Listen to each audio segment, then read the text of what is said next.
My name's Kate McDonald. I'm an associate professor in the history department.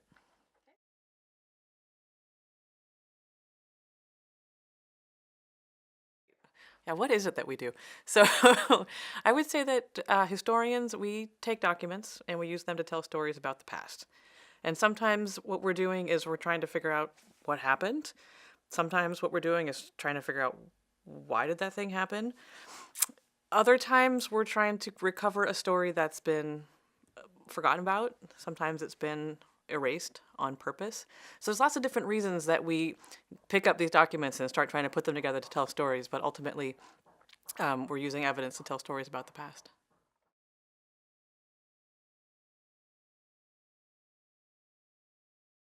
So what you would do as a history major is you would learn the skills of interpreting documents, which when I say it like that, it sounds a little bit like magic. But what you're doing is you're becoming able to pick up something from the past. And this could be a piece of paper, a policy document, it could be a photograph, a piece of clothing, and situate it in its context, right?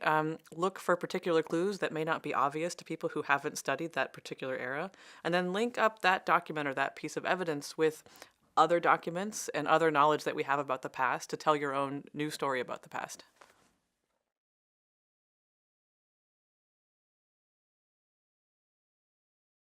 So we have a lot of faculty in the department who use undergraduates to help them with their research. There's one of our faculty members is doing a lot of digital history on ancient China and has undergraduate researchers help him create these basically video game worlds that the users then explore. We've got other faculty who are working on digitizing and recreating archives of colonial documents in Latin America that are falling apart, need to be scanned, and then need to be read, right? And I don't know about your handwriting. My handwriting is terrible.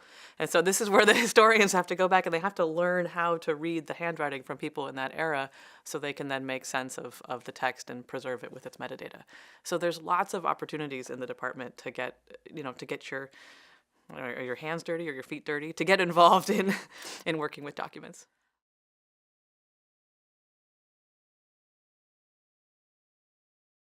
So the cool research thing that I've done is actually working with students in my History 9 class, which is about the bombing of Hiroshima. And I helped them put together an exhibit on the history of August 6, 1945. So this is the day that the United States dropped the atomic bomb on Hiroshima.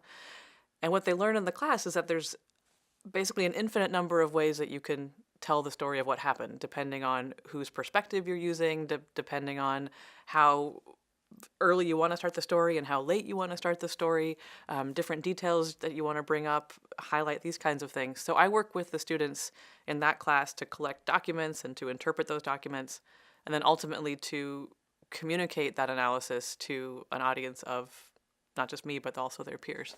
And that's really fun.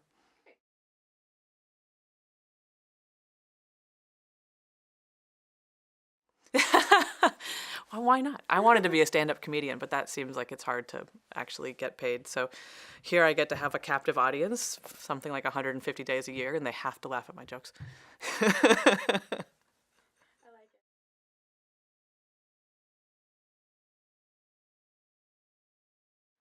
A couple different people that come to mind. So one person would be, or just a group of people, are these students who take this History 9 class who find out, and this is often in their first year here, they find out that what they're supposed to be doing at the university is not just consuming knowledge, not just sitting there and sort of absorbing the things that we have to tell them and the books have to tell them, but they're here to be creating knowledge. And I think for a lot of people, this is a really powerful transformation in their understanding of who they are in the world. And that to me is always really incredible to see happen. And then the second person I can think of is, this is related. There was a woman in one of my lower division courses once, and I always ask at the end of the year, what's the most important thing you learned? And she said, I learned that I got to have ideas too. And that's always stuck with me, because the thing about history is that there's stories that are not true, right? The stories that we tell need to be true, but within the category of true stories, there's really an infinite number of stories you can tell. And so everybody's got something that they're going to bring to the table that comes from their own experience and comes from the particular things that they've read, which is going to lead them to put documents together in their own unique way, right? So it really can be a transformative discipline for so many people.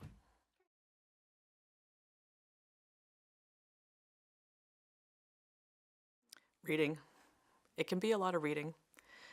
And I think it's overwhelming for students because you don't know what you're reading for, right? So faculty, and I do this, really try to give you questions that are going to help guide your reading, right? But ultimately, I think I can see how it's a little stressful on the student's end, right? To kind of try to absorb all of this information and to worry that you're missing something or you're not getting the right thing.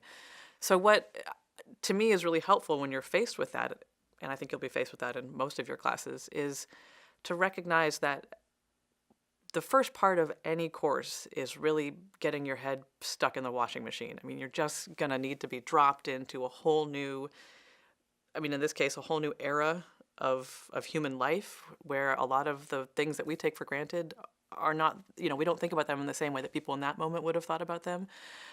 Lots of details that might have been obvious to people in that moment but aren't obvious to us now. And so you've got to read and just get that floating around in your brain somewhere, right? So rather than panicking about having to get everything right away, I actually ask my students to plan to read everything 2 or 3 times, but to not stress too much every time you read it, right? You're going to notice different things, write down what you notice, go back a day later, read it again, you'll notice something different, right?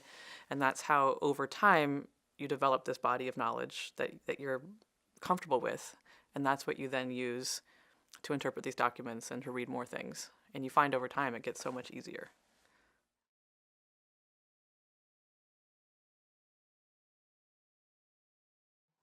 I wish that they would know that history is written by humans. It's something that is done by people, right? So one of the primary things that historians do is, we look at documents to find out who wrote them, when did they write them, right? What does the time period in which they wrote them tell us about the assumptions they might have made or the work they were trying to do with that document? We look to see, did this one person tell a story in the same way as this other person did? Probably not. So what's different about them, right? And why not? And the thing that's really important to take away from that is that things like textbooks are also written by people, right? So the textbooks portrays knowledge as something that just is, right? But actually it's written by 2, 3, 4, 5 faculty members, and they're trying to come up with a kind of comprehensive story about a particular era. But you also get to say, hey, something's missing here. Like, yeah, I'm getting a good sense of this thing, but I'm really not hearing a lot about this other thing that I think is probably pretty important, right? So I want you to feel empowered to raise your hand in class and ask that question, right? Don't think that you just aren't getting it. You're probably noticing something really important, right? And we need to hear from you.